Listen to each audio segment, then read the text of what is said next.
Continuing on with the TMCC Library Open Genealogy Lab Outstanding Guest Speaker Series, today we are pleased to present Karen Dustman. Karen is the author of over 25 books ranging from nonfiction topics like history to captivating Southern mysteries.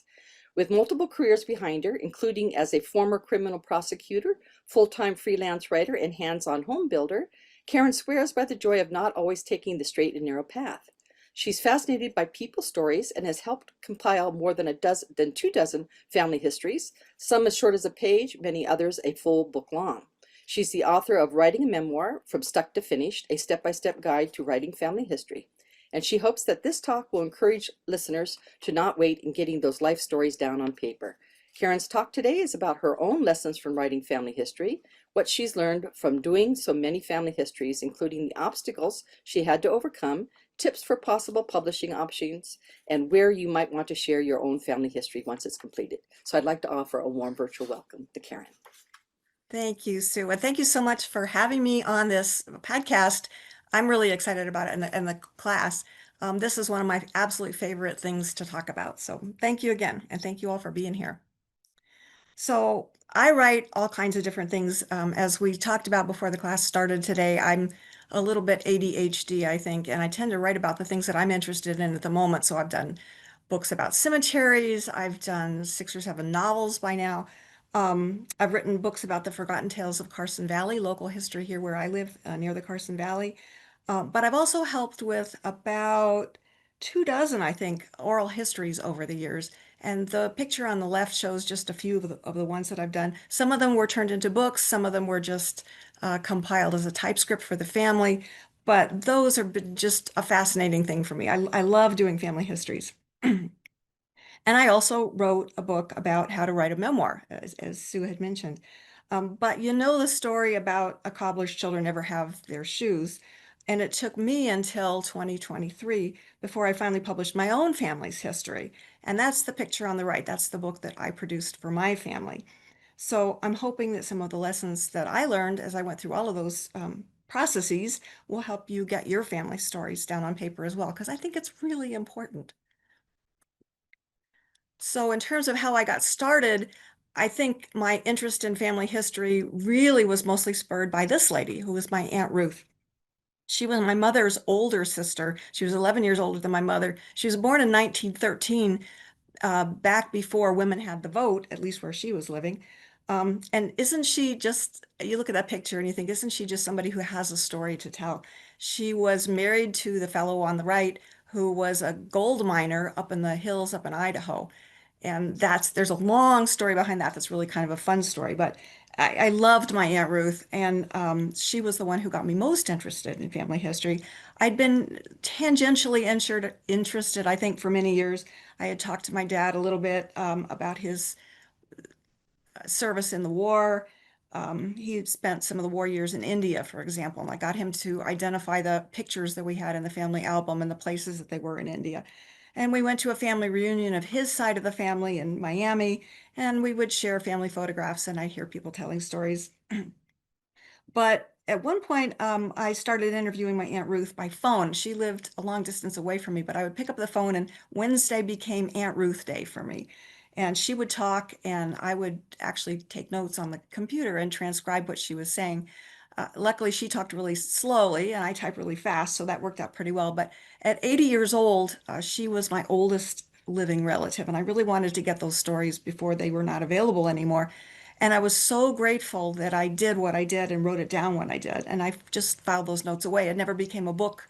It still hasn't become a book, actually. That's another one that I really want to write someday. But that got my interest in people stories and family history going. And living in a small rural county where I did, I began interviewing some of the old timers here. And again, part of the motivation, I think, was wanting to get those stories before they're gone. And one after another, I started turning them into books. But what really brought the importance of capturing oral histories and family histories home for me was losing my own mom when she was just 74 years old. So that was totally unexpected. She did have some health problems, but it just came out of the blue. So I lost her when she was just 74. And this is my mom back before I was born, actually. Her name was Claire And I actually eventually named my self-publishing company Claritage, which is a combination of her name Claire and the word heritage after her. And one of the sadnesses for me losing her suddenly was that I could never get her story in her own words. But my husband's mother was still alive, and she was getting on in years. And so in the succeeding years, I sat down and I interviewed her. And in honor of her 89th birthday, I compiled a book of her memories. And this is what that book came out looking like. And we shared them with her 3 children and her 7 grandchildren. But as I said, it took me until 2 years ago to finally do a book about my own family history. And as I mentioned, I had taken notes along the way from talking to my own dad, and I had actually gotten him to write a very short oral history of his own at one point.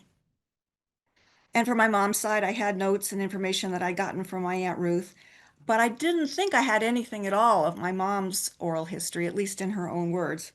But luckily, as I was going through her things, and I was the custodian of records for her when she died, I discovered she had 12 handwritten pages of notes about her very early life, things that I'd never heard about, stories I had never heard.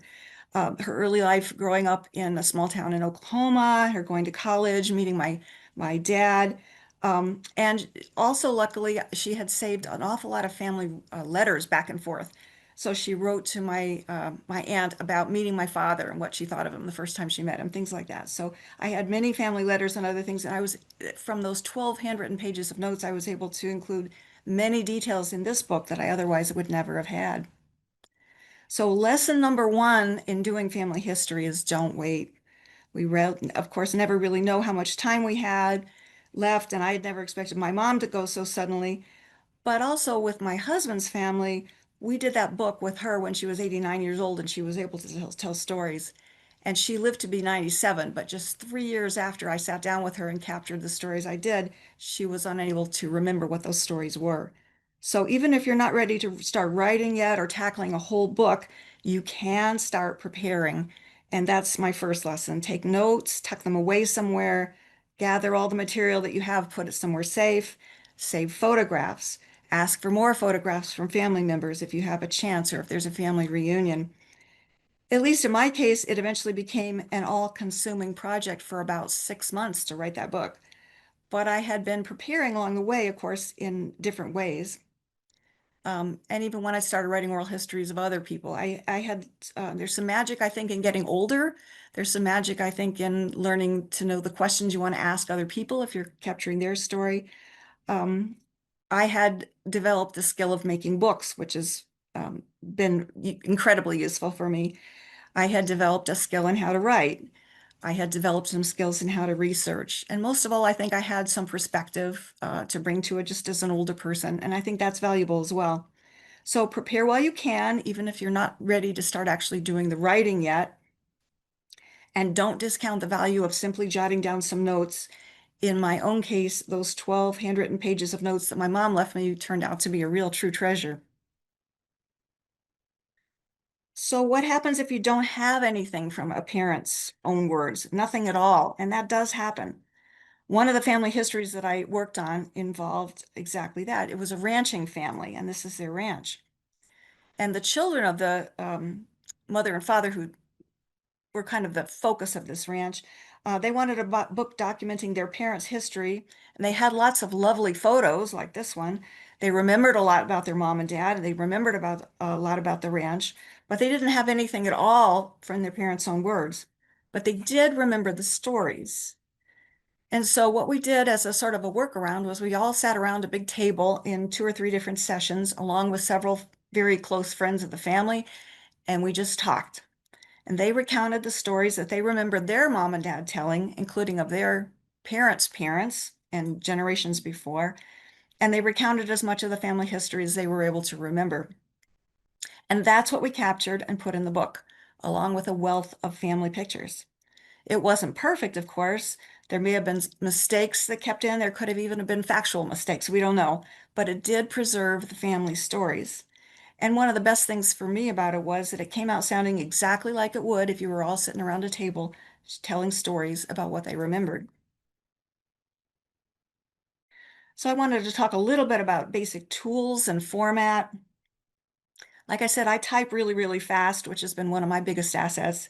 So I was generally able to capture the stories if people were telling them to me really pretty close to verbatim while people talked, especially if they talked fairly slowly, like my Aunt Ruth. But you have to decide what's going to work for you as a way of recording. So maybe it's just a pencil and paper, maybe you know shorthand, maybe you're just able to jot down a few notes. Maybe you use a tape recorder to capture a family member's stories and then transcribe it later. You just have to find some way of recording that to get it down on paper. And of course, you probably are going to want to include pictures. I would strongly encourage you to include some pictures. They do add an awful lot to a family's history. So you'll need some sort of photo manipulation software. For me, I use Photoshop, but you can use, there are multiple ones out there, of course. In order to look good when you print it, if you're going to print even just on a printer is one thing, but certainly if you're going to print it in some sort of a formal book fashion, you're going to want to eventually be sure that your pictures can be sized at 300 DPI. That's sort of the industry standard for printing, because otherwise they'll come out a little bit blurry, or if they're really distorted, they can even pixelate a little bit. Typically, you're going to want to be able to convert even sepia pictures or color pictures into black and white format for printing in a book form anyway, simply because black and white printing is so much cheaper.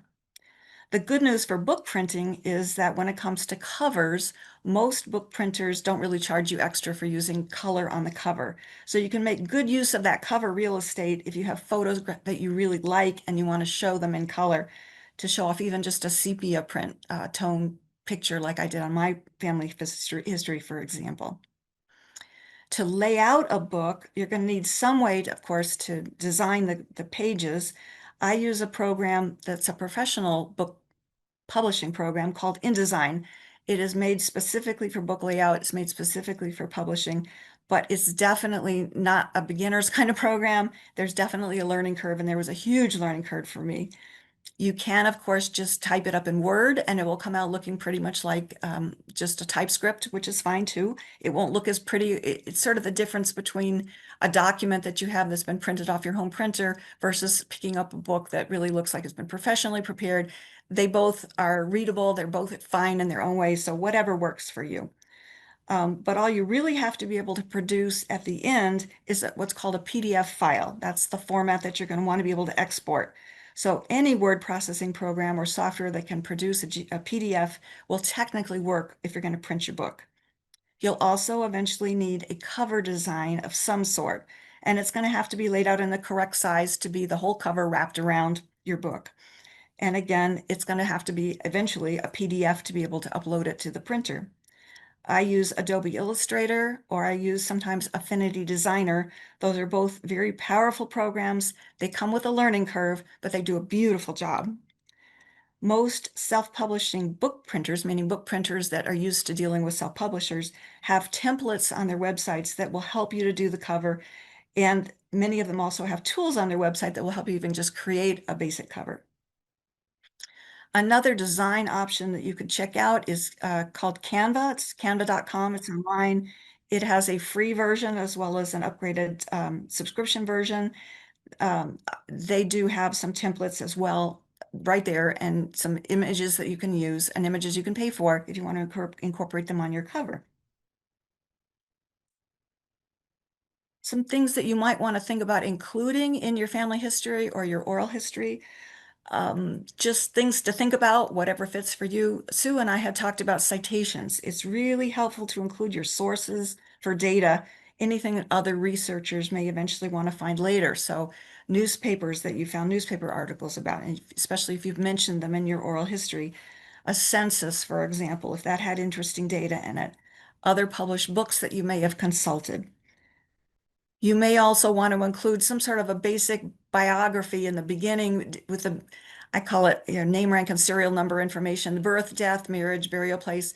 Typically, it's boring if you're just going to mention those in the text, but I have often incorporated that as a very first page in an oral history book or a family history book, just sort of incorporating all that data in the first one or two pages by name.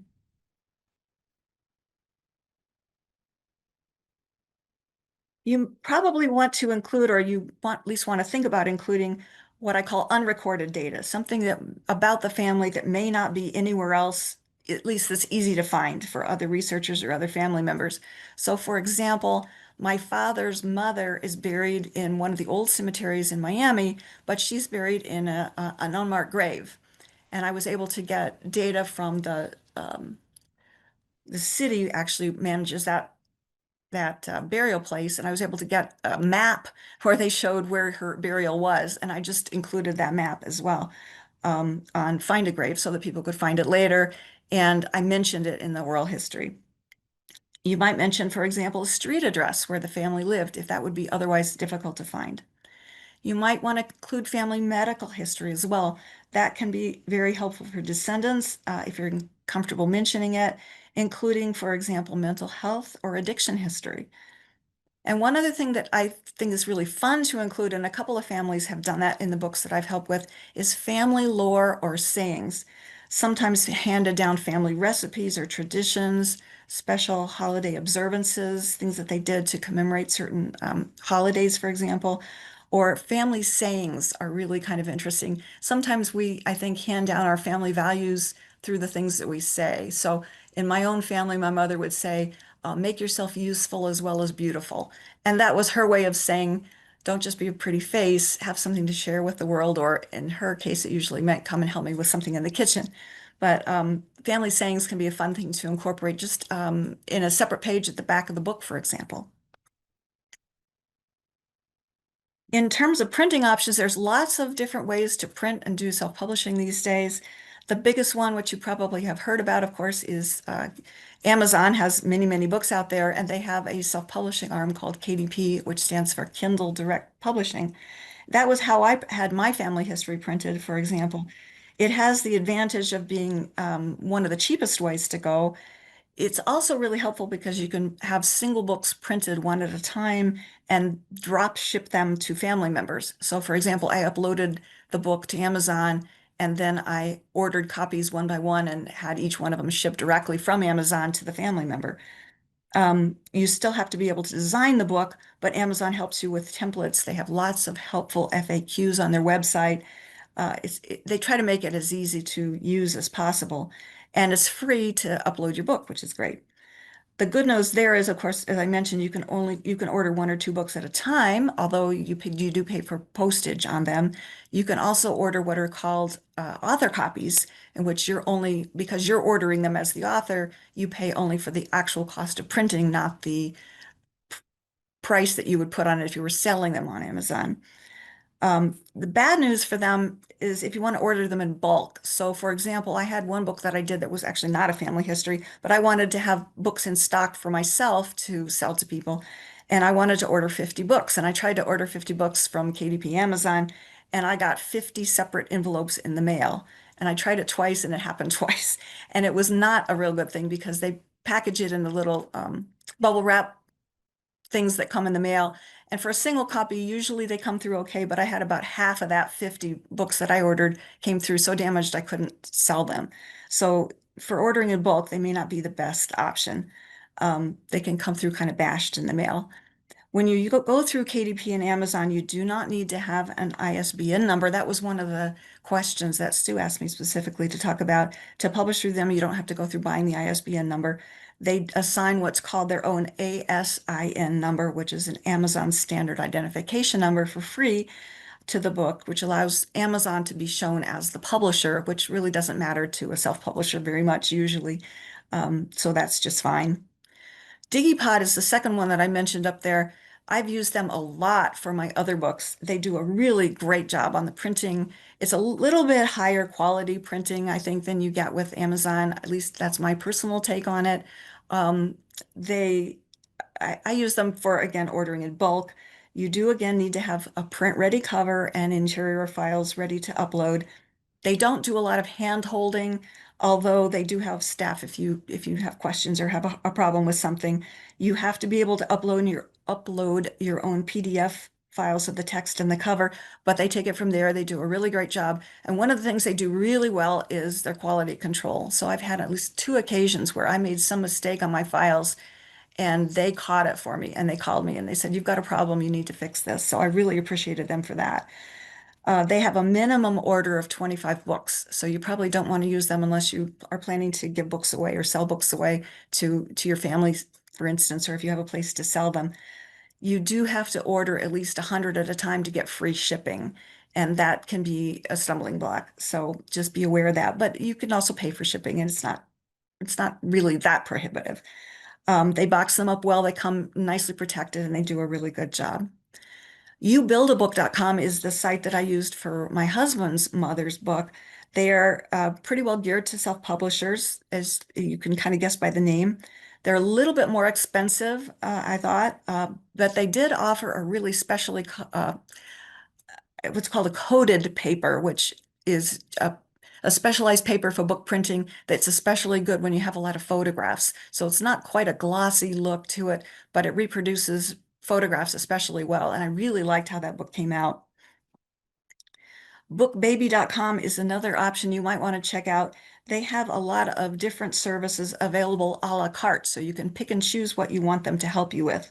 They offer editing, they offer proofreading, they do cover design for you if you don't want to do it.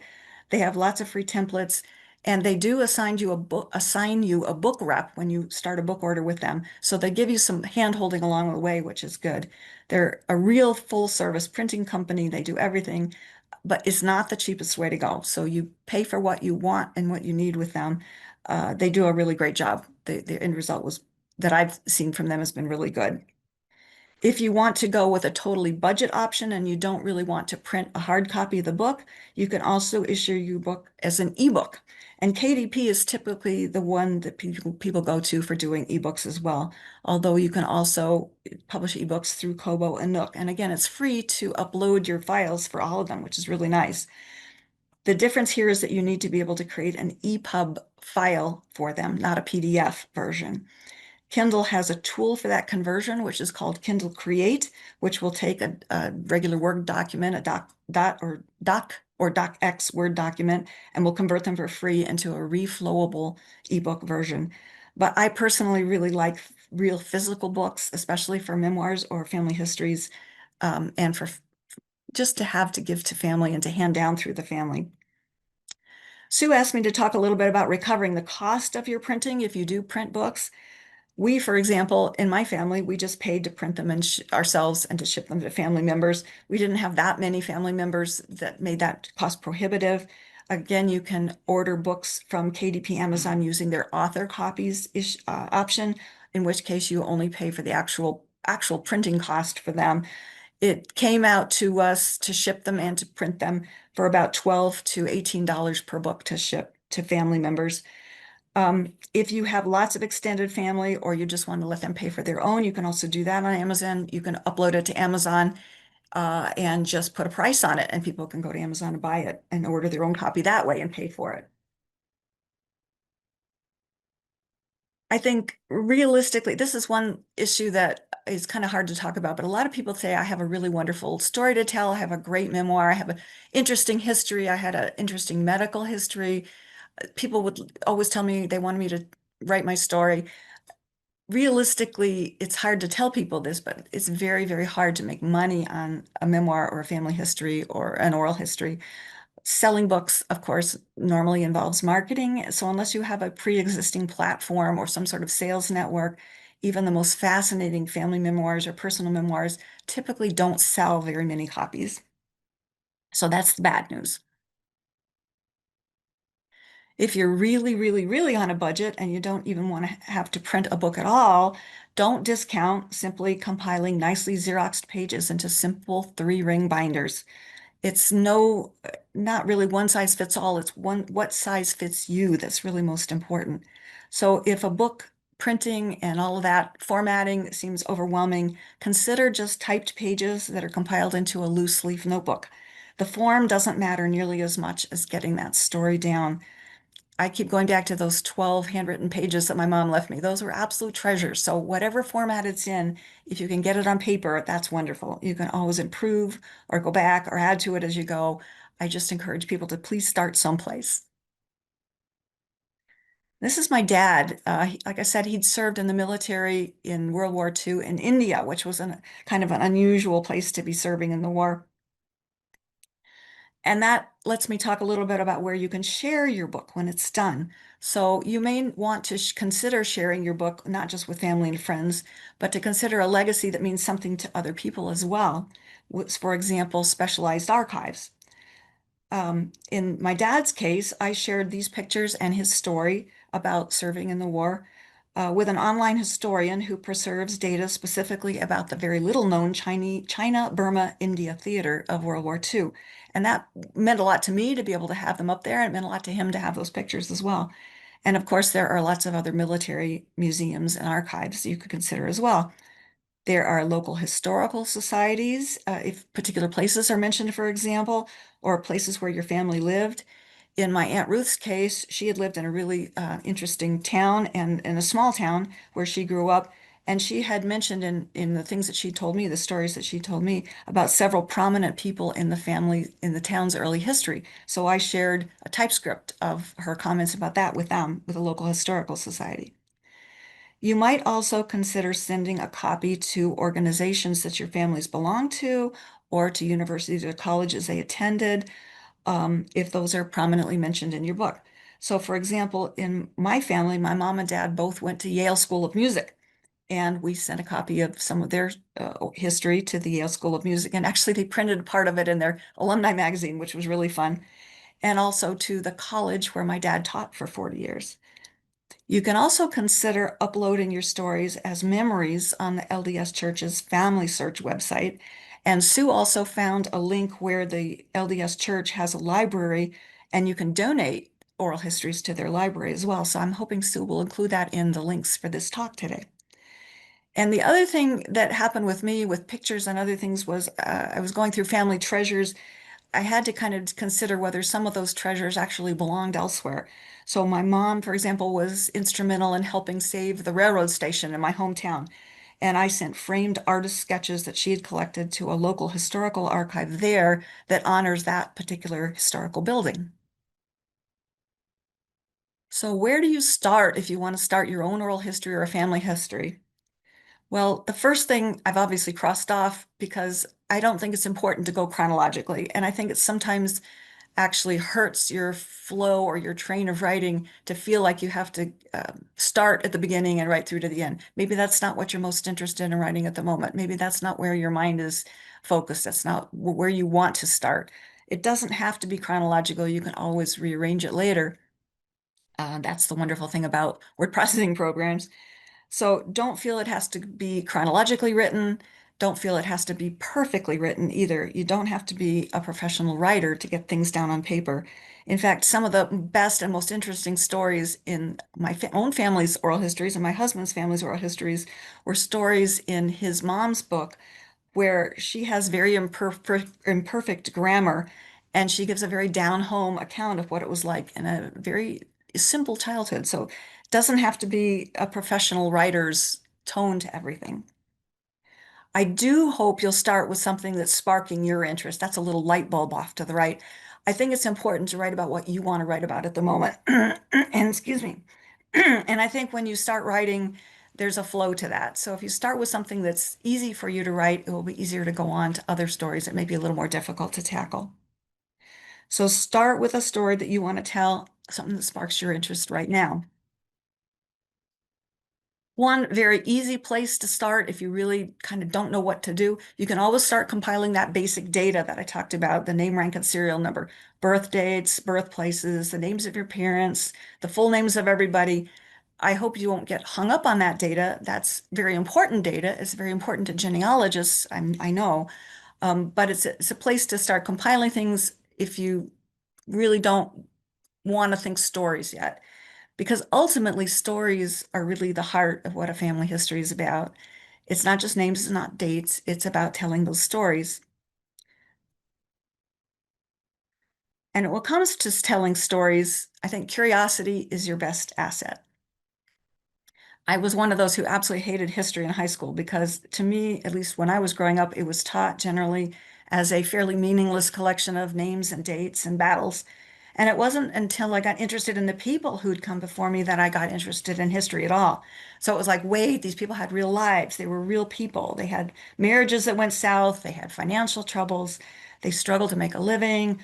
world events intervened in whatever their lives were doing at the moment. It affected their livelihoods, and sometimes it even took their lives. So ultimately, you aren't just recording bare facts, you are telling a life story, and that's what captures the interest of your audience. So to me, curiosity is your best asset, both as a researcher and as a writer. Whether you're writing about yourself or someone else, what did that person struggle with? What lessons did they learn? What lessons did they learn the hard way? Keep in mind how you can share not just the bare details, but the story. It's often helpful for your reader if you can include some background historical context, like what else was going on in the world at the particular time you're writing about. And how did this person's struggles fit into that grander scheme of things? Even if you're talking about yourself and what you lived, it can be helpful to do some more background research about the time that you're writing about. And sometimes you learn things you didn't even know that affected your own life. So not everyone, of course, is as comfortable as a writer as I am or a storyteller. And sometimes people really do want help. And there's all kinds of help available online, including editors that you can hire, proofreaders that you can hire, cover designers. But there's one very special resource that I particularly wanted to mention, and that's the Association of Personal Historians. And here's their website. They hold events, they hold workshops. They can also help connect you with other members who offer classes and sometimes do one-on-one help. So anything from helping designing a book to editing it and even doing transcriptions. And Suzanne very kindly allowed me to give a plug for a couple of my own books. Miami's Great Hurricane is my latest book. This is the true story of the hurricane that hit Miami in September of 1926. So in September of next year, it will be exactly 100 years, the centennial of that storm that nearly wrecked the city of Miami and that my dad actually had lived through. And part of his story is in that book as well. On the right is my Bad Boys book. This is the true tales of history from Miami's past about some pretty wild and crazy crimes in Miami's early days. And in the middle is my book about writing a memoir from start to finish. It's a how-to book that includes pretty much everything I've talked about today and more, and that I hope is encouragement to help finish the book that you've got inside of you. And all three books, of course, are available on Amazon. And as Sue said, the Writing a Memoir book is going to be added to the TMCC Library, which I'm excited about. And finally, here's my email if you just want somebody to tell you to keep going. Capturing family history really is important. And if I can answer any simple questions, I'm happy to do that. I just ask that you remember that Claritage is spelled with, and it's two I's in it. So it's my mother's name, Claire, spelled like Claire. Um, if I had it to do over again, I would not use that as a website name because so many people spell it with just C-L-A-R. But I'm happy to answer questions if I can at any time. Feel free to reach out. And I want to give a special thank you to Suzanne for allowing me to share my passion for sharing oral history. So thank you. No, And thank you, Karen. This was a wonderful presentation. So I'm going to open it up to the class. If you have any questions, please turn on your microphone, but please leave your camera off and go ahead and ask Karen any question you might have. Okay, I have a question. If you're trying to put together a family history, especially about a specific person, and there is some uh, uh, information out there that has been published in several books, but you know for a fact that it's incorrect, do you just ignore it when you're doing your story, or do you put it in there and show the facts to prove that it's incorrect? well, I think that's kind of up to you, really. I guess it would depend. I thought you were going to ask a different question, actually. I thought you were going to ask about what if it was something negative about the person. But if it's incorrect, I say it's your book. You get to tell the story how you think it should be told. It's always helpful if you're correcting something someone else did to cite as many sources as you can to show that somebody had the story not quite right. So Yeah. you can footnote it if you want to do that and say somebody said this, but here's the citation to what they said, but here are my sources, and this shows that the story should really be told a different way. It's your book. You can correct the record if you feel like it really should be. All right, thank you. I have a question. When you are gathering pictures for your book, what file format do you prefer to use? Like a JPEG, or what do you like to use? I use JPEGs all the time. I don't know why. I guess I just got started using JPEGs. I think many professional publishers prefer TIFFs because they say they're less lossy, which means they don't lose data as you manipulate them. But really, as long as you're saving them as a 300 DPI output, and the PDF will um, embed them correctly, I think you're fine. JPEGs or TIFFs or both are fine. Okay, thank you. I have a suggestion, if you don't Sure. mind. Sure. A few years ago, when I started building my stuff, one of our very high class um, hotels decided to close their door and they put everything up for sale. And I went down there and I got beautiful leather bound 3-ring binders, and I only paid $1 a box, and there were 20 in a box, and I was able to get 20 boxes. And they make awesome binders for my family history. So just something to think about. So these were binders from what did the hotel use them for? Well, it was the Sienna Hotel, which was a high class hotel here in Reno. And they had them put in every room. And it gave information not only on the hotel, but the local community. They were very high class, but as I say, they're leather binders with had a beautiful gold seal right in the center. And when they closed, those went out for about $1 a box. And there were 20 books in each box. Wow. And Sounds I like managed to get about 15 boxes of those. And that's when I'm putting all my research in and anything to do with genealogy or my lineage or anything else. And so they stand out and they make, and as I say, you couldn't buy 3-ring binders that cheap.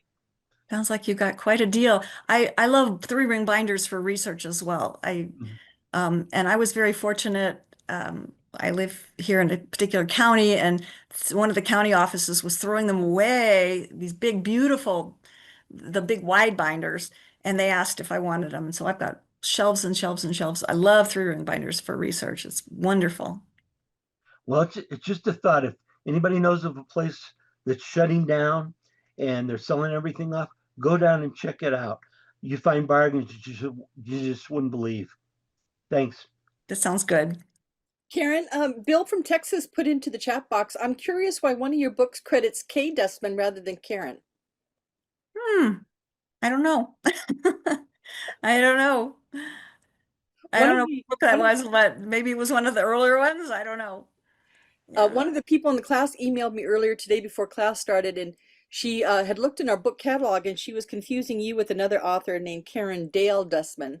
Oh, that's me. And, That is so me. I did let her know that you and her are two separate people. Nope, I am Karen Dale Dustman. Oh, That's I thought, me. oh, really? Because I saw all kinds of articles that had nothing to do with family history in our Yes. database by Karen Dale. Dale is my maiden name. Oh, Yep. that's why I didn't Yeah, that's understand. me. Okay, So, excellent. so what articles did you find? I'm curious. Oh gosh, give me a second. I'll pull them back up and I will share them with the class. And Connie, thank you for pointing that out to me earlier today. I just learned something new. Yeah. And hold on, give me 1 second, and I'll keep on asking questions from the class while I'm looking that up for you. Hi, this is Wendy, and my question is, my grandparents wrote these love letters, and I put it in parentheses, but they were really letters from my grandpa that he sent to my grandma, and my grandma saved them. And there's probably, I don't know, Sue, we copied probably 75, 100 letters. And they're really about talking about wanting to get married to her and what he was doing. He was working at a pharmacy and going to school in Nebraska. But as everybody in the class knows, and Sue's been really helping me making copies at TMCC, my grandparents have so much stuff that I just kind of get lost in what I should include. And, because,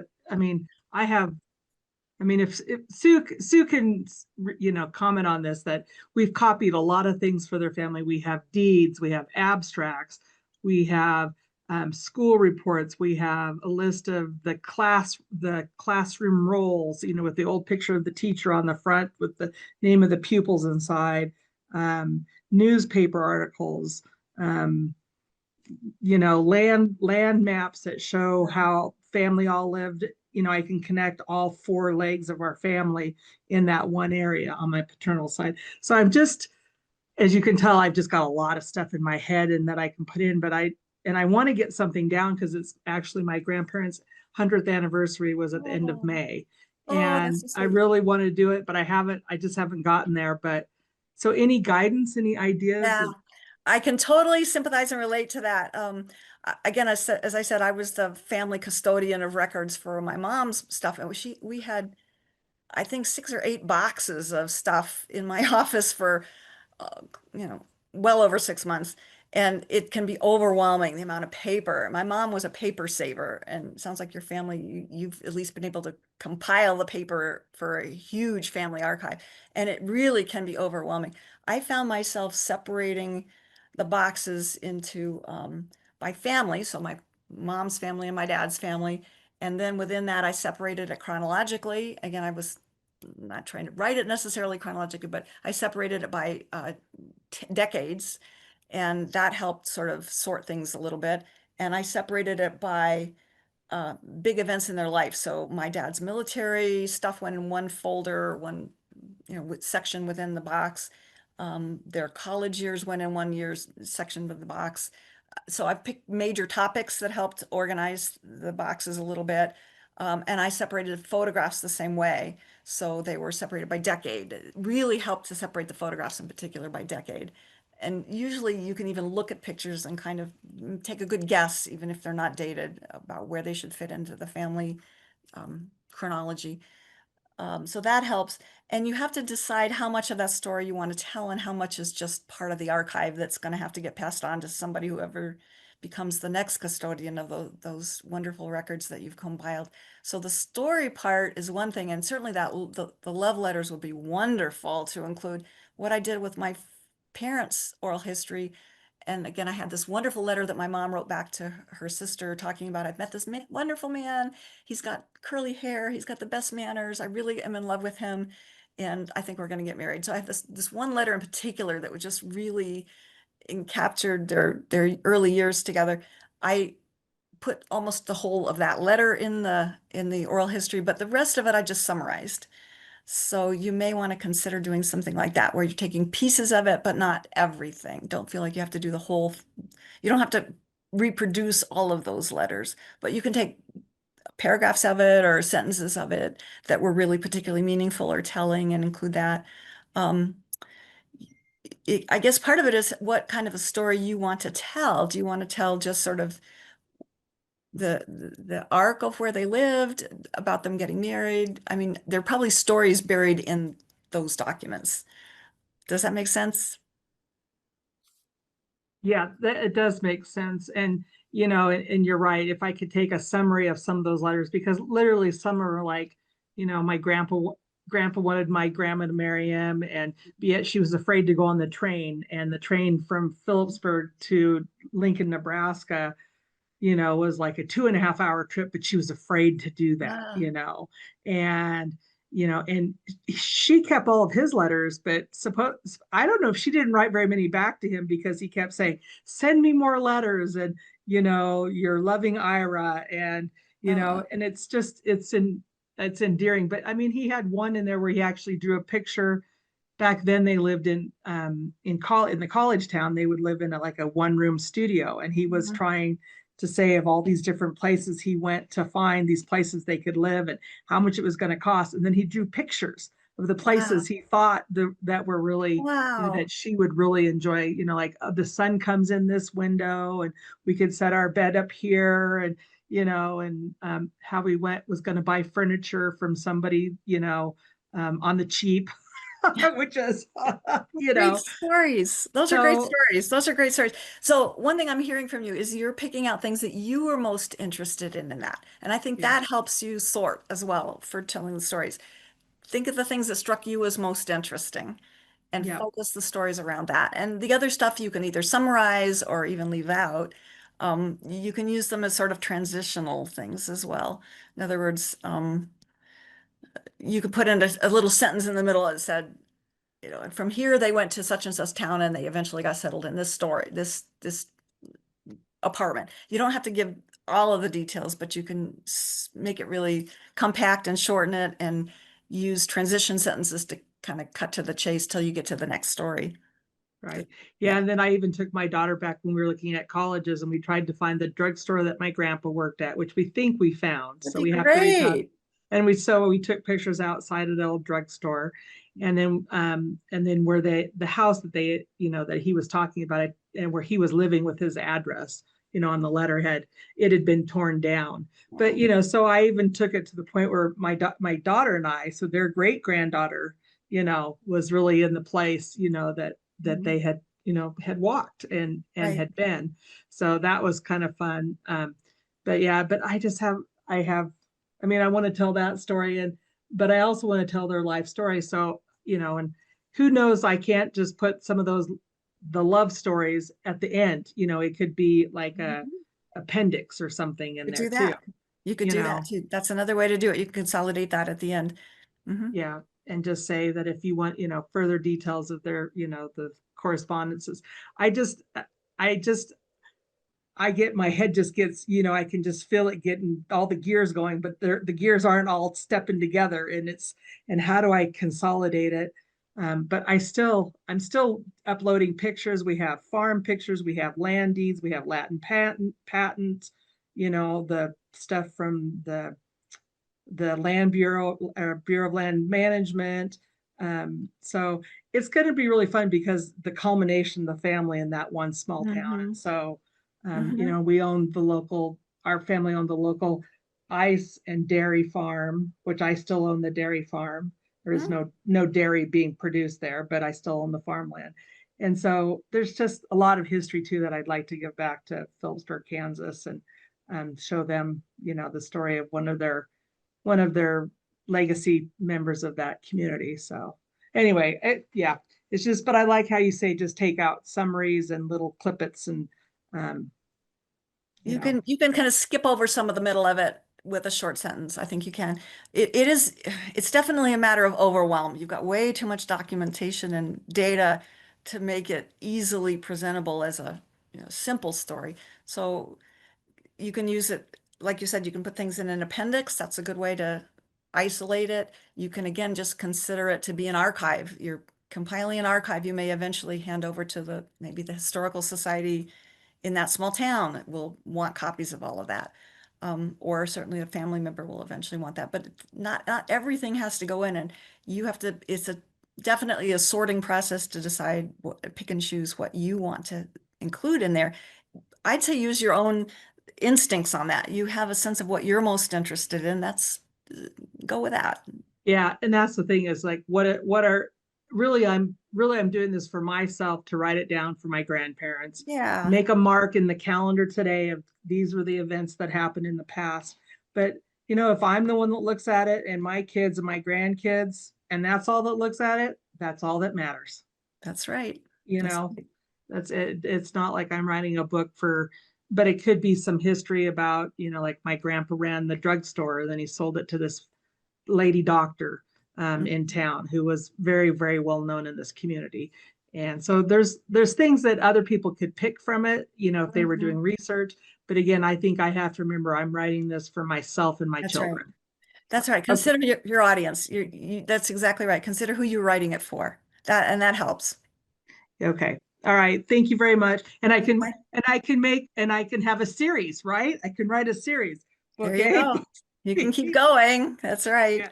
You can. Yeah. And all of those documents are valuable. I mean, that's valuable information for the future. Somebody else may look at that and tell a whole different story out of it. Yeah. And yes, and just how to get it out there. But Sue's been very positive and very insightful. So we'll and the group, we all come up with that ideas to help each other. So thank you. Good. Thank you. Good. The important thing is just start somewhere and keep going.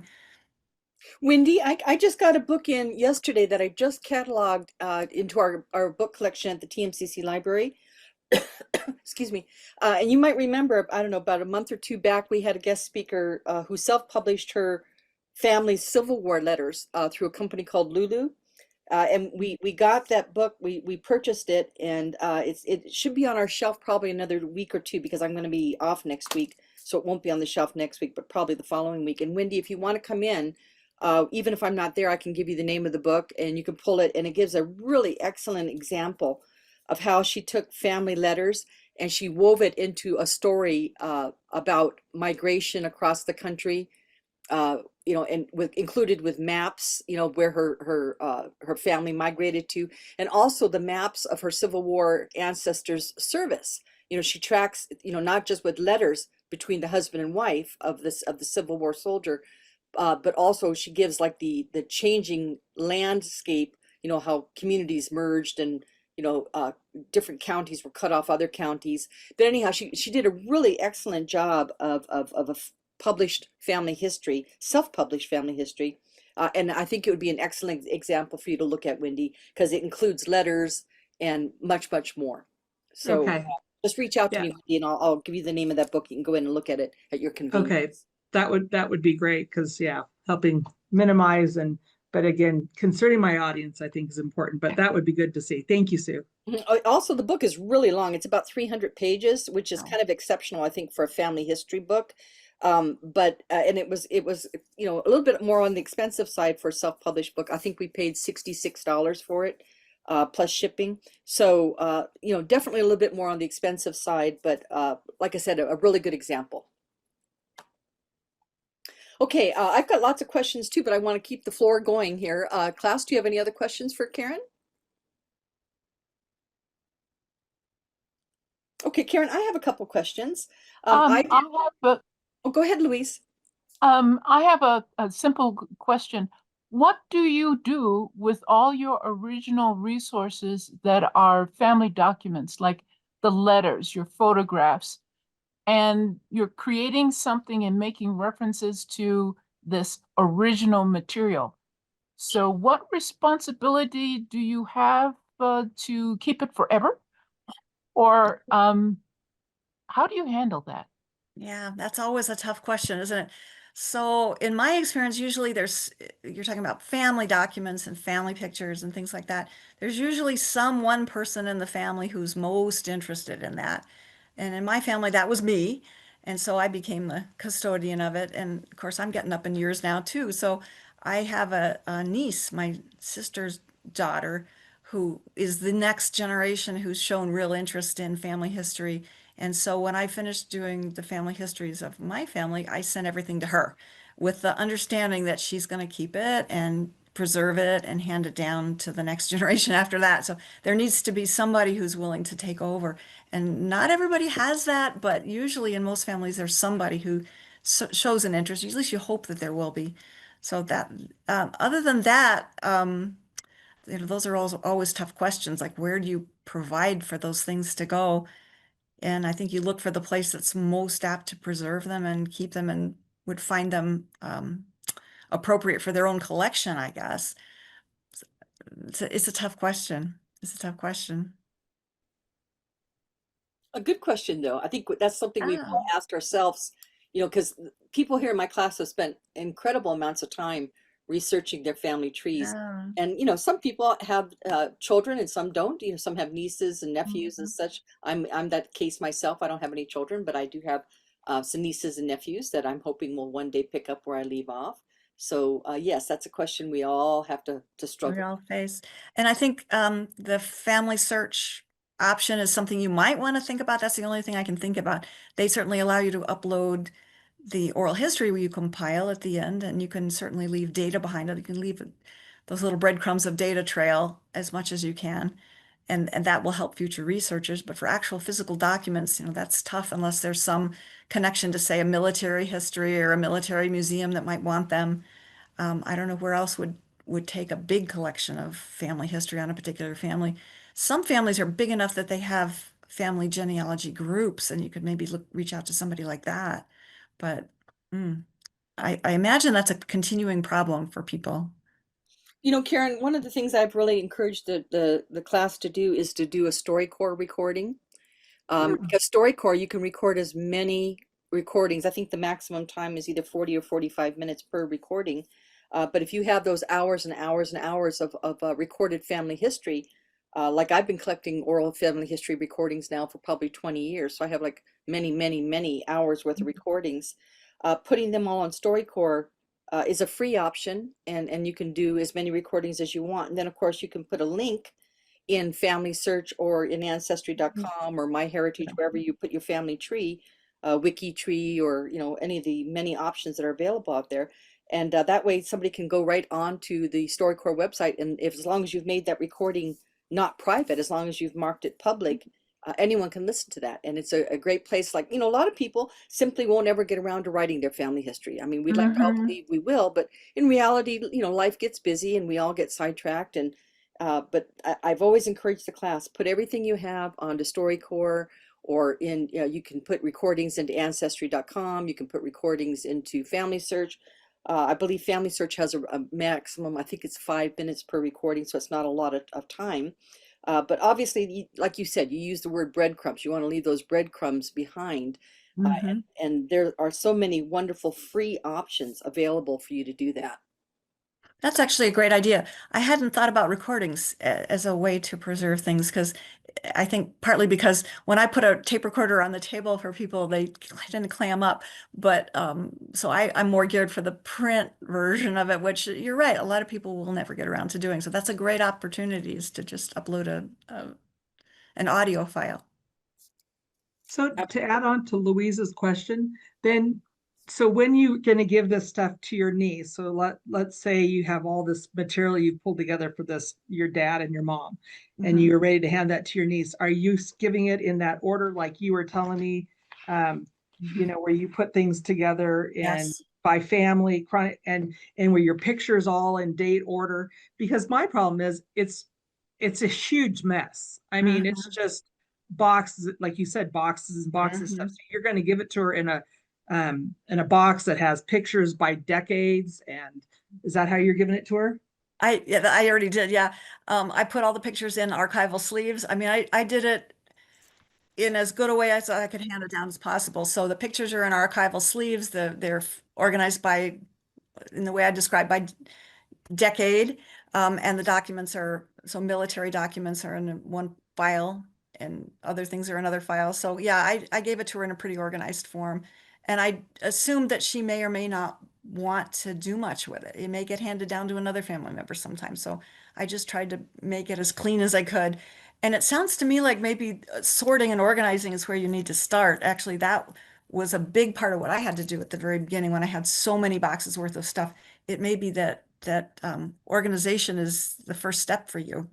Right. And I've been scanning, and then for the last, about a year and a half, all the pictures that got scanned, I took those and I would pull them up.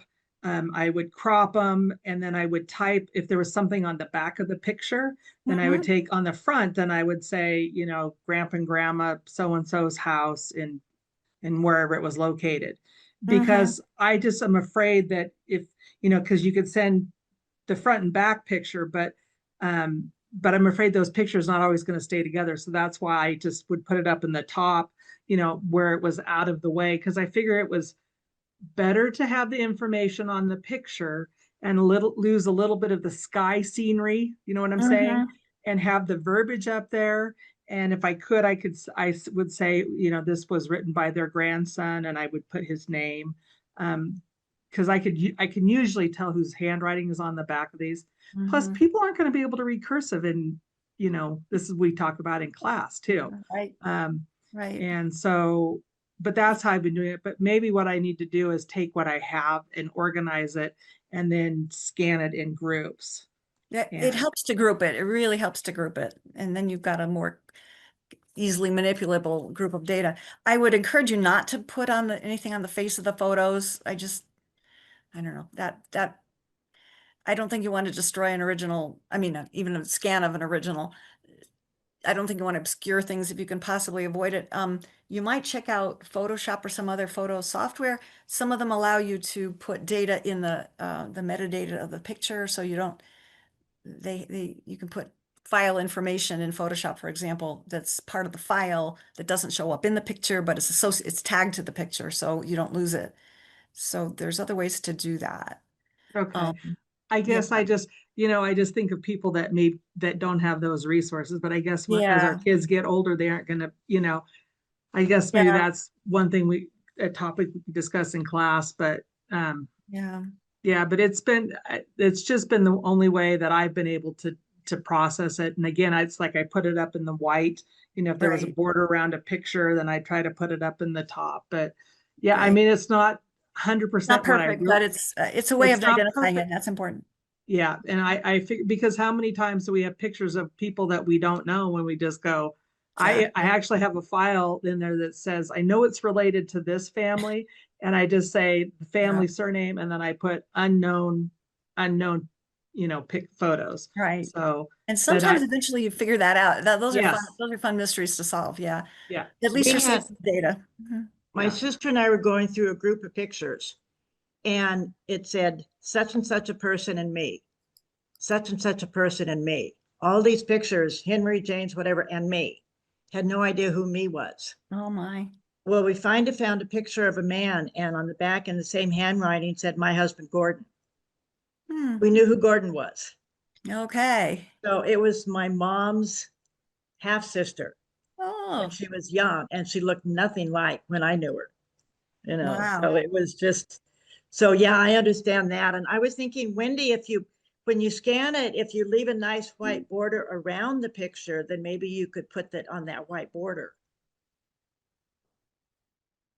That's a Yeah. good idea. Yeah. And that's what I try to do. I guess maybe that's another thing maybe we could talk about in class, and how, when you're editing, how you can leave a bigger border around it and stuff. So yeah. They all Something learn from each other. I have a suggestion. What I do is when I digitize my photos, I have, the JPEG version, and then I use a text file with the same exact document name. It's just .txt, and I put all the notes in there so that when you sort it, they come up together. That's a good idea. I like that idea. Yeah. I think you could put metadata in your your phone, your pictures you take on the phone. Most of any place you're capturing digital photos now has a way to store metadata. But back to the video, or the videotaping. For years, my husband will start reminiscing about something, and I'll just turn on my phone and put it on record or even video.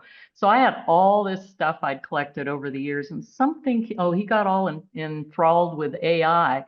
And we've taken all of those videos with, just him talking, and you're sitting around the breakfast table and, getting coffee. You got all this offline stuff that's in that recording. You load it in, you run it through AI, and all of a sudden you have this wonderful capsule. They take out all the all the stuff, and you have something now you can read it, and maybe it didn't get it exactly right, but it's pretty close. And I've been accumulating things for years, and I don't look at myself as a writer, but here it was. There's a capsule that you could actually use to do your book. So anytime you get those, all that stuff you've got, Suzanne, you run it through AI, all of a sudden you've got printed data you can work with without having to transcribe it yourself. Wow. Great suggestion. Yeah, it's great. Okay, David, I see you have something in the chat box. Did you want to turn on your microphone and share that with the class?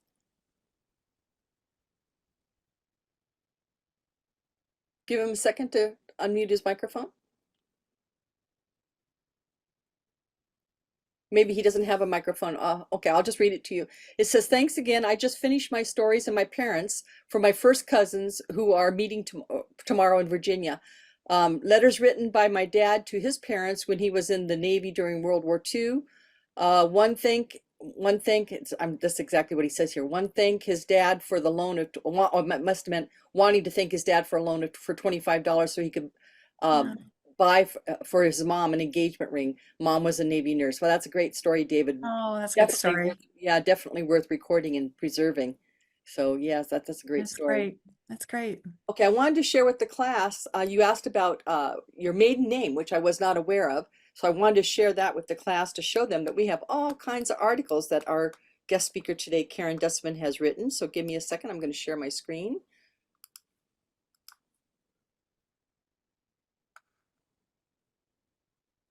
Okay, and so I assume that these are you. Is that correct, Karen?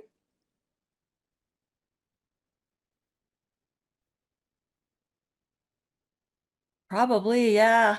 This is when I was doing, these are articles from trade magazines that I wrote for. Reeves Journal was a plumbing magazine. Yeah, I had, yep, Vegetarian Times, you betcha. Yep, that's me. Yeah, Yep. we have a lot of your articles. I had a whole career. I had 8 years as a freelance writer, and one of the most fun stories I got to do was I got to interview um, Margot Kidder for Natural Health magazine, and I hope that shows up there. That was a great story. I really loved that story. Vegetarian Times was fine. Oh yeah, Let me go to the next page. there you go. That's amazing. I didn't know I was up there. There you go. I did a lot of home remodeling. I wrote a book about fix-its for women. I did a bunch of stuff. So I'm gonna promote them. So I'm gonna kind of go through these slow, just to show everybody, you know, if they'd like to read them. And by the way, for the benefit of the new people today in class the first time, if you come to my class, excuse me, if you come to my class, I can send you a guest username and password, and you can access all of our databases from home for free.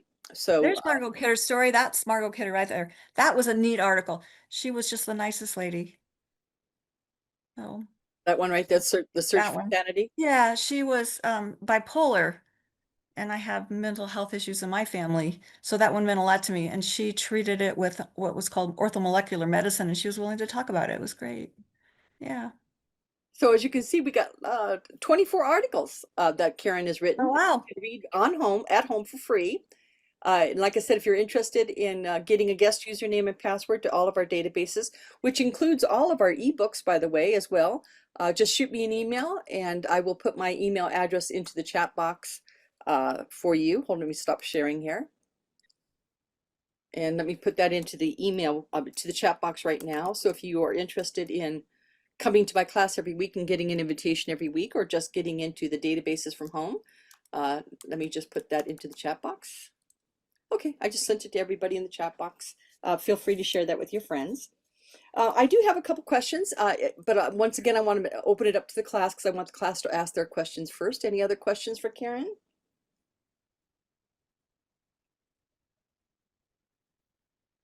Okay, well then I'm going to ask a few questions of my own. I did publish a very short, it's only I think 40 pages long, family history book, and I did it about 8 years ago. And actually the reason I did it was not just for my own family, which was a big motivation factor, of course, but I also did it to show the class that if I can do it, anyone can do it. Oh, good. And at the time, I published the book. I used, I'm trying to remember the name of the company. I can't even remember anymore. But anyhow, it's one of those Groupons. If you ever use Groupon, they have these not family history books, but like picture books that you can buy a Groupon for. But you don't have to put just pictures in it. You can put text as well. So I bought it. I actually published the books for, I think, like about under $5 or $6 per book. But I ordered like 75 of them. So of course that gave me a greater discount. But what I did is I gave them for free to all my relatives. But I also wanted them deposited in strategic places, like, you know, where my ancestors lived, into their libraries, because I figured 100 years from now, when people are researching that ancestor, they'll, you know, probably think about going to that local library to see what they have. Because most, as you know, most libraries have a local history section. So what I did is I sent copies for free. I donated copies for free to all the places where my ancestors lived. Like, you know, the little towns in New York, and the little towns in Iowa, and the little towns in North Dakota that they all lived in. Excuse me. But as a librarian, the one thing I realized is that libraries tend not to put books into their library collection if they are not cataloged previously. Because most libraries live on a very small budget, especially local libraries, especially in small towns where, you know, not like Los Angeles where you have a very big budget for the libraries, but in small towns. And so what I did is I donated a copy of my book. Actually, I think they required 2 copies to the Library of Congress. And because they have a genealogy collection at the Library of Congress. And one of the benefits of donating your book, and they do require 2 copies to be donated at the time, and there's a form you have to fill out and send in. The biggest advantage of doing that is you get the book cataloged for free. And once your book is cataloged and you send them and you donate them to local libraries, in my cover letter that I sent with each donated book to the different libraries, I mentioned that the book had already been cataloged in the Library of Congress. And that instantly, got the book right into the library collections, because most libraries do not have paid catalogers.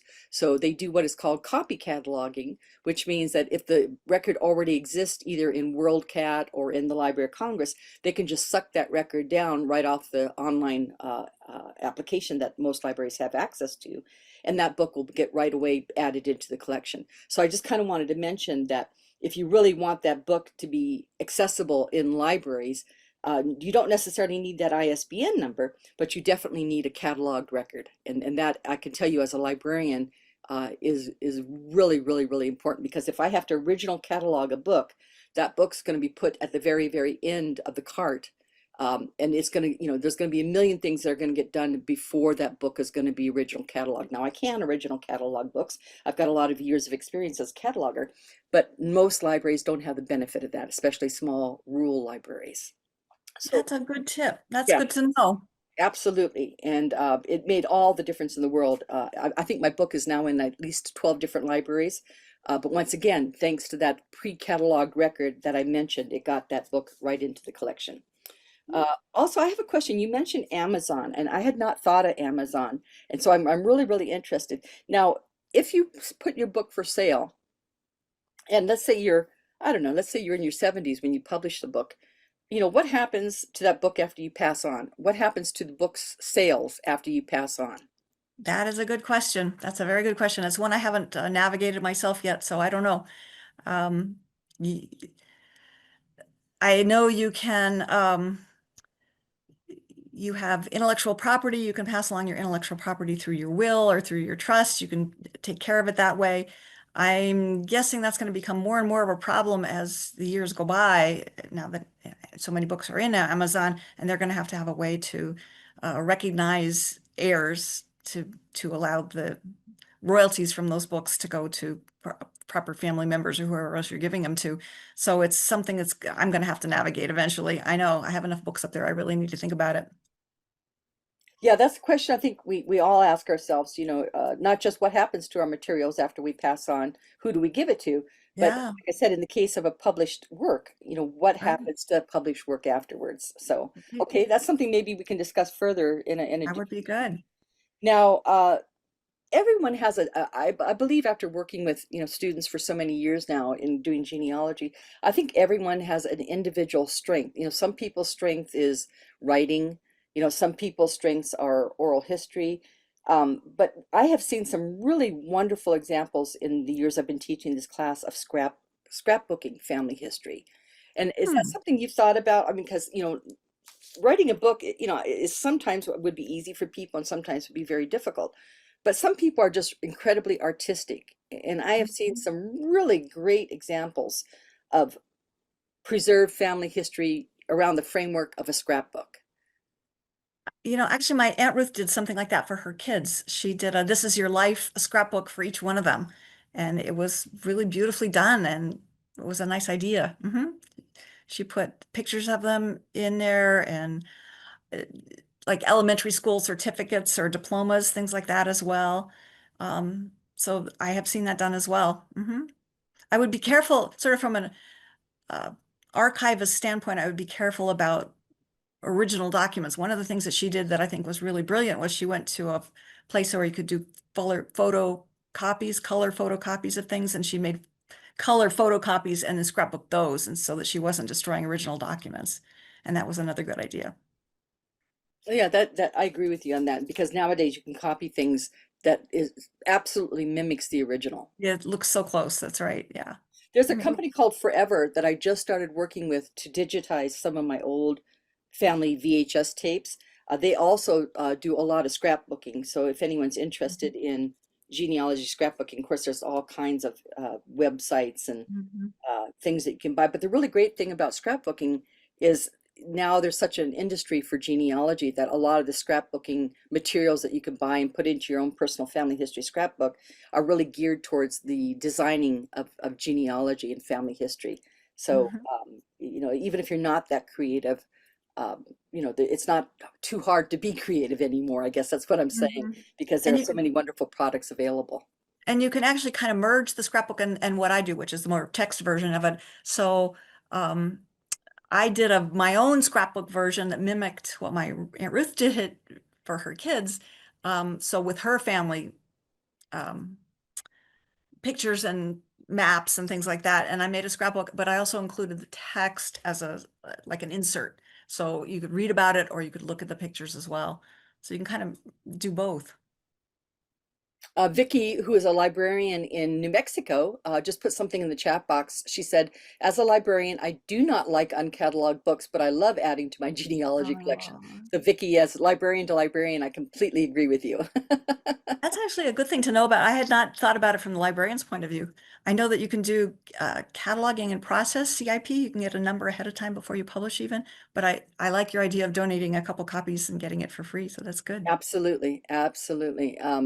Because I did not want to spend a lot of money on my, excuse me, on my published family history, because my intention was to give it away for free all along. I never planned on making any money on it. For Right. me, it was just a matter of preservation. Let's see here. Holly just put down, a friend of mine has donated her school scrapbooks, all her years in Las Vegas schools, to the Nevada State Museum in Las Vegas.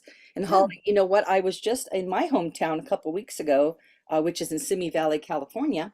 And I went to their museum for the first time. I'd never been there before. And I told them the same thing. I plan on donating all my high school yearbooks, and I even have all my junior high school newspapers from my junior high school years. I preserved them all these years because I was actually on the journalism team. Mhm. But I have all those. And yes, I agree with you, Holly. That's a great place to put your school memorabilia, because Mhm. obviously a lot of us, as we get older, we start downsizing, and we don't have the space any longer to preserve all the things that means something to us for one reason or another. So donating them to a local museum is, of course, a wonderful option. So let's see here. Speaking of when I was in Simi Valley a few weeks ago at the museum, they had a wonderful collection of old telephone directories and city directories. Mhm. And I found I don't remember what it was called, like a reverse directory or something like that, where it showed by streets. You could actually go to the street rather than to the last name, like a regular telephone book Mhm. is alphabetical by last name. But Mhm. they had a directory that was by street. So I was able to go to my street, because I knew my old address from when I lived there. And I was able to find everybody who was on that block. And that really helped spur my memories Oh. about when I was a kid, growing up there. Because, a lot of the years, over the years, I've forgotten everybody who lived on my block. But I was able, using that telephone directory, I actually took copies of it with my cell phone. And now when I do my next family history, I'll be able to write about the people who lived around me, and who we, hung out with and all that kind of stuff, which I had forgotten about. I mean, it just wasn't anything that I had remembered, but that telephone directory spurred my memories. That's a good tip. So are you going to write another family history now? Absolutely. I plan on writing several of them, actually. I'm trying to recruit my nephew, who is very techno savvy, much more than I am, and I'm trying to recruit him. So, yes, he seems to be the most interested person at this point in time. So I'm kind of thankful that I've got hopefully a future writing partner with. And what will be what will be the difference from the first one? Well, the first one was only about one part of the family, one line, and their children. And Mhm. because I only had 40 pages, I had mentioned I bought a Groupon, Yeah, right. and the Groupon was 40 pages that I bought. I could have bought 100 pages or 200 pages, but I chose the cheapest option because it was my first attempt. Mm-hmm. But there's So you, also many other books that I want to write. I have an ancestor who was in the Iowa 37th, which was known as the Graybeards, who was a big part of the Civil War, a big part of the history of the Civil War. So I've got so many wonderful stories that I've researched and want to preserve.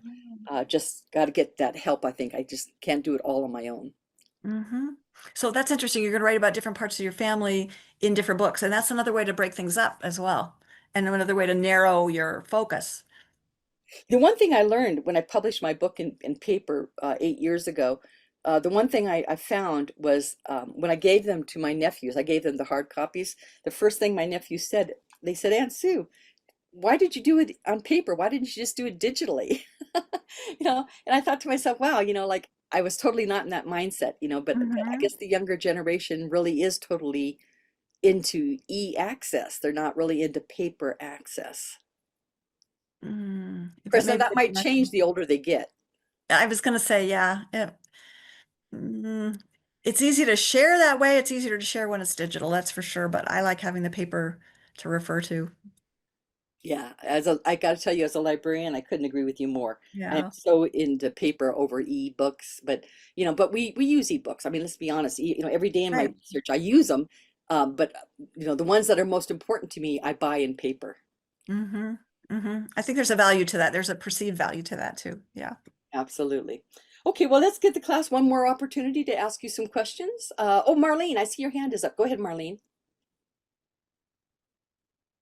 I have a comment about what to do with your original source documents.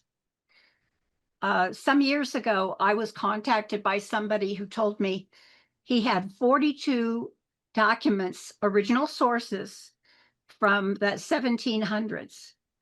And he wanted to know what to do with them and was mentioning historical societies and so forth. I don't recommend a historical society. Many historical societies are on shaky financial ground. And the next thing you know, these very, very precious historical documents could end up in the trash. I recommend starting with the state archives. Or if it's important enough, even the Library of Congress. Because you just don't want to give that to organizations that are going to dump it down the line. Now, if you want a local organization to have it, then I suggest you make copies of it and give it to that organization, but give the original documents to the highest level archive that will accept it. It's just too, they're just, the whole situation is too fragile. We're having trouble with our historical societies now and our genealogical societies. So, you must do that. Marlene, Holly just made a nice comment in the chat box. She says, if you plan to donate items to historical societies, it's a good idea to donate funds for them to be preserved and cataloged, etc. Holly, I think that's a great suggestion. We should all support our local archives. I completely agree. That's true, but how many people who have those documents have the resources to go behind them? And very few people do. The 42 documents that man had, I was able to get into the New Jersey archives, the New Jersey State Archives. We had some trouble getting them in there because Hurricane Sandy occurred during the process of trying to do it. And another year went by and nothing happened. So I wrote to the director of the archives and told him what this gentleman had. And within a week, New Jersey had gone to his house and picked them up. Well, isn't that great? So I kind of agree with Marlene on that. I think to give it to the highest level organization you can that will really care for them and care for them properly. Larger facilities tend to have the ability to preserve them in better. Well, they have the conditions as well. resources. They have the resources to do it.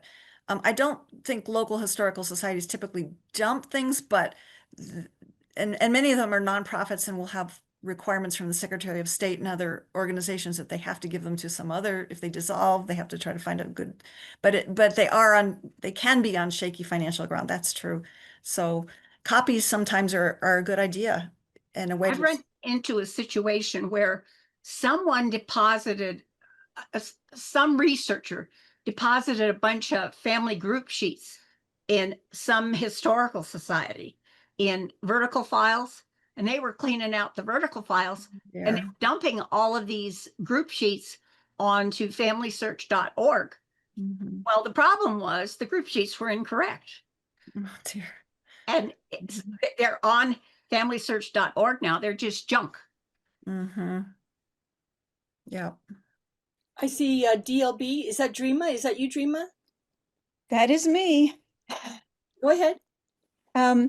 I just wanted to mention that I know that the University of Nevada in Las Vegas, their history department will also accept genealogy records, and they are digitizing them. Oh, that's great. That's good to know. And Well, I have a comment. Oh, yeah, and just to add on to that, so I dealt with wealth management and trust and clients trying to get rid of, or trying to dispose of documents. I had one gentleman that his dad was a doctor at UNR that did plant research, and I had another family that was very prominent in town, and we deposited those at the library at UNR, and they actually have, I want to say hermetically sealed, but they have a special area that actually holds those documents. So I don't know how long they do that, but we do have something at UNR that can hold those documents too. So look, Wendy, the state- I've been to the archives at UNR. They're wonderful. It's a wonder. If any of you live here locally, if you ever get a chance to tour the archive department of UNR, I would highly suggest you do it. It's a wonderful experience. yeah, and the one doctor that he was studying almond trees, and he had done a research like in 1925, and then I guess there was some kind of almond epidemic or something was happening down in the valley or in California, and people were pulling these documents to review them, to look at, compare things. So so it's not just family stuff, it's it's historical data that people can use for research too. So yeah. I was going to comment on something that Marlene said, and I totally agree with her. We've had here in Colorado, we've had 2 historical societies that were purchasing genealogy books and then donating them to their local library. In both cases, the library decided they didn't want a genealogy section anymore. They wanted to use the room for, kids' activities or whatever, and basically kind of kicked them out. So the societies ended up with all these books that they couldn't keep at the library, but it's not like they can just keep them at home. So they ended up, calling around, trying to find other libraries that would take them, and or someone. Finally, they contacted us. I'm with the Pikes Peak Genealogy Society. We took all their leftover books from both of the libraries. I mean, we had, from one library, we had one vehicle with like 22 boxes of books, and the other time we went up, there were 3 of us with cars. I don't know how many boxes we brought back, but it was like over 1,500 books. So even if the Genealogy Society itself doesn't go out of business, if they're purchasing books for the local library, which we here in Colorado Springs do the same thing, that library may decide, they're just not going to do genealogy anymore. And they contacted the groups to say, take these back. Yeah, and Elaine, I've seen that myself here, not just locally, but when I lived in Southern California as well. A lot of public libraries are kind of getting out of the genealogy arena, unfortunately, Right. in preference for digital learning, especially geared towards youth and teens, and STEM programming. So yes, I completely understand exactly what you just said, and that is a reality, unfortunately. Well, even with yourself, and I know you buy a ton of, genealogy books, you send out your list, every week.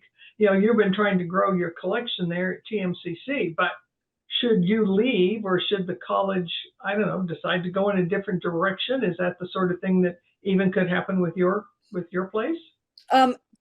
I guess anything would be possible. However, right now, thanks to this program, our genealogy books are actually the biggest circulating books in our library. So at this point in time, that is most certainly not anything I'm concerned with, because as long as the numbers are there, the books will stay.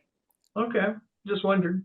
Yeah, it's all, as we've talked about many times before, in any library, it is a game of numbers. It's all about numbers.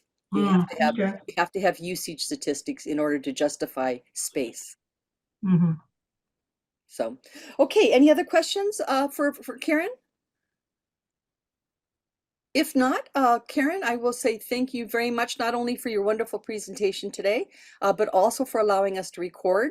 It will take our marketing department a little bit of time to get it up on our YouTube channel, but I'll let you know when it is. So if you'd like to view it, you're more than welcome to. Thank you. I will circulate it as well. Thank you so much. And thank you for the opportunity to talk and share what I'm so passionate about. Well, thank you once again. And before I say goodbye, let me tell the class before I stop the recording that if there's anything in the chat box that you want Please download it if you are going to leave us right now, because if you forget and then log back in, the chat box will be empty. And I'd like to invite everyone to stay for the second half of class. We usually go on for about another 4 hours working on our family trees. So if you'd like to stay, please do. And if you'd like to leave us at this point in time, just click on the red end button and that will take you out of our presentation today. So I will go ahead and once again, thank you, Karen, and I'll stop the recording. And thank you.